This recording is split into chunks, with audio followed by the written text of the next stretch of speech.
Guys, it's Johnny and Daniel back again for our weekly comic book review. Let's get started.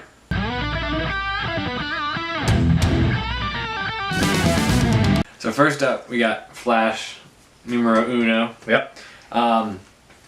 So basically, it starts out, we got Barry Allen. It recounts his first incident where he gets his superpowers. And basically the issue just covers him having a struggle, pretty much accomplishing everything that he wants to do, not only in his personal life, but as a superhero. Yeah, Flash and Aquaman, which we'll get into later, both seem to really be struggling. They both have issues going on, and Flash specifically is more like personal issues. He's really down on himself. He seems really depressed. Yeah, he seems kind of lost. Yeah, he seems definitely really lost. Like he's definitely struggling, trying to find time, even though he's the fastest man alive. He's struggling to find time to do everything that he thinks he can do and should do, basically. And being a superhero is really breaking him down. Yeah. Like there's so much happening, and he wants to help everybody because that's what he wanted when he was, in need of help. And he just can't help everybody. Exactly. He can't be everywhere. Yeah, and a big linchpin of this issue is his coworker, basically August.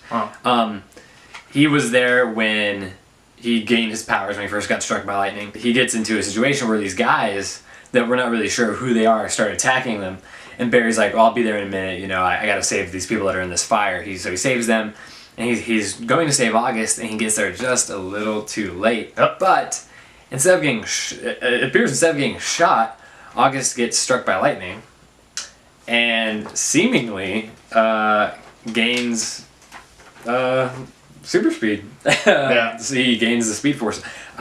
This is super interesting to me. I did not expect this to go this way for sure. When I got to the last panel, I was like, holy shit. Overall, what do you grade Flash number 1? 4.5 out of 5. Really, really strong first issue. I love the art also. It fits the Flash. And I just really like how in this issue, you got to see him at work. You got to see him with Iris and Wally. I'm going to give it a 4 out of 5. Definitely looking for more though, in the coming issues, which will happen because this is, this is the first issue. So we're going to I'm definitely, when I finished reading, I was like, damn, let me get to the second issue. And I'm definitely looking forward to that, obviously. In our second issue of the week, we have Wonder Woman. Bang. Number 1. Number 1. First off, let me just say, the artwork by Liam Sharp is beautiful. In this issue, we see the character. She's it starts out and she's out in the rainforest, and we're really not sure what she's up to exactly. You got Steve Trevor, of course. He's out on a mission, and people are basically wondering, do you know where she's at? Like, are you responsible for where she's going? And like Dan said, it's not exactly clear what's going on. Where's Wonder Woman going? How's Steve Trevor connected? And you see that where she's going is not someplace she's supposed to be, basically. She's in search of someone. That's all you really know during the issue as you're reading it. You're like, who is she searching for? Why is she searching for this person? Yeah. And then she gets into this battle with these beasts. I don't even know how you describe them. But they don't stand up very well to her. She takes them out relatively easily. When you get to the last panel, it's like, holy shit, it's Cheetah. And I'm like, wow, that's not who I expected her to be going for. But yeah, she is basically asking Cheetah to help her, and that's not something you would expect. You would expect Wonder Woman to go meeting her arch nemesis, basically, and asking for help. So I thought that was really interesting. What do you give that issue?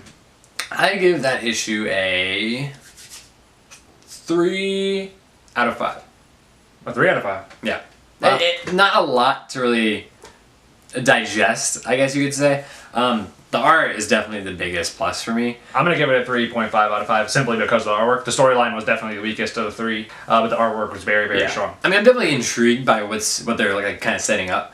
I just need to see where the story is going to be going. Okay, everybody. We saved the best for last. Yeah, of course. Without question. Without question. I wasn't really excited when they did all the rebirths. I wasn't excited for Aquaman. I was like literally not even going to read it. I was like, I'm going to do Batman. Yeah, I kind of had to convince you. First off, the Rebirth issue, you can go check out our video for that. It was great. That was a couple weeks ago. And I was curious, what are they going to be doing in the first issue exactly? And basically, it's establishing this, embassy between the people that live on land, humans, and the Atlanteans. Yeah, they're really pushing the embassy. You can really tell that Aquaman is very torn apart, kind of like Flash. And he wants to bring his human side together with his Atlantean side. That's his goal, is to make each other realize they're not that different. You know, some of them just live under the ocean, and some of them don't. And I really like how the issue sets up the whole embassy. It's kind of like its grand opening. They do a good job of like showing you this universe within this little embassy. There's ambassadors from all over the world. Yeah. One of the characters is like a British Royal Navy lieutenant Officer, or something like that. Yeah, there's a really cool part during the issue where the woman that you just pointed out and an Atlantean officer, they have a really cool repertoire back and forth. They're kind of like getting to know each other. And they realize they aren't that different. Yeah. And that was really cool. I was like, oh wow, these guys, this is really interesting, and they're not even the main characters. And then towards the end of the issue, Mara is kind of dealing with some of the people, just getting into political talk, and and Aquaman, Aquaman's just kind of chilling in the background, and then all of a sudden he's called into action when Black Manta, of course, comes to fuck shit up and ruin things for Aquaman, which is his goal in life, essentially. He kind of sneaks in once you read the issue. He gets his way in there unexpectedly. Yeah, I wasn't expecting it at all. Very unexpectedly. He gets in there, and I was like, "Whoa, big moment!" Yeah. And then everything pretty much ended right there. But it was a very big moment, and he made his impact. Yeah, you get to see there's a really cool part where once Black Manta shows himself, Mara has the time to shine, where she's using her powers to protect some people, and then obviously Aquaman is trying to protect his queen, and they get into a battle, and it ends almost kind of on a cliffhanger because they're mid fight when the issue ends, and things aren't looking great. Not gonna lie, Black Manta is one of my favorite villains.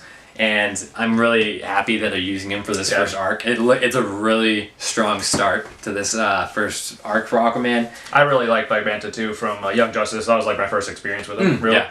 I'm gonna give this a 5 out of 5. This is everything I could want. This is a 5 out of 5. This is everything I want from a comic book. If you're gonna get a book this week, get Aquaman. Get Aquaman. Great. Without question, the best of this week. Yeah. And you'll be sucked into it for sure. Yeah, definitely. I wasn't even gonna get the character because I'm not interested. Mm-hmm. Now I'm interested and I like the character. So. Yeah. Come back next week. Check out these books, and we'll have Batman and a couple other titles next week. Thanks for watching.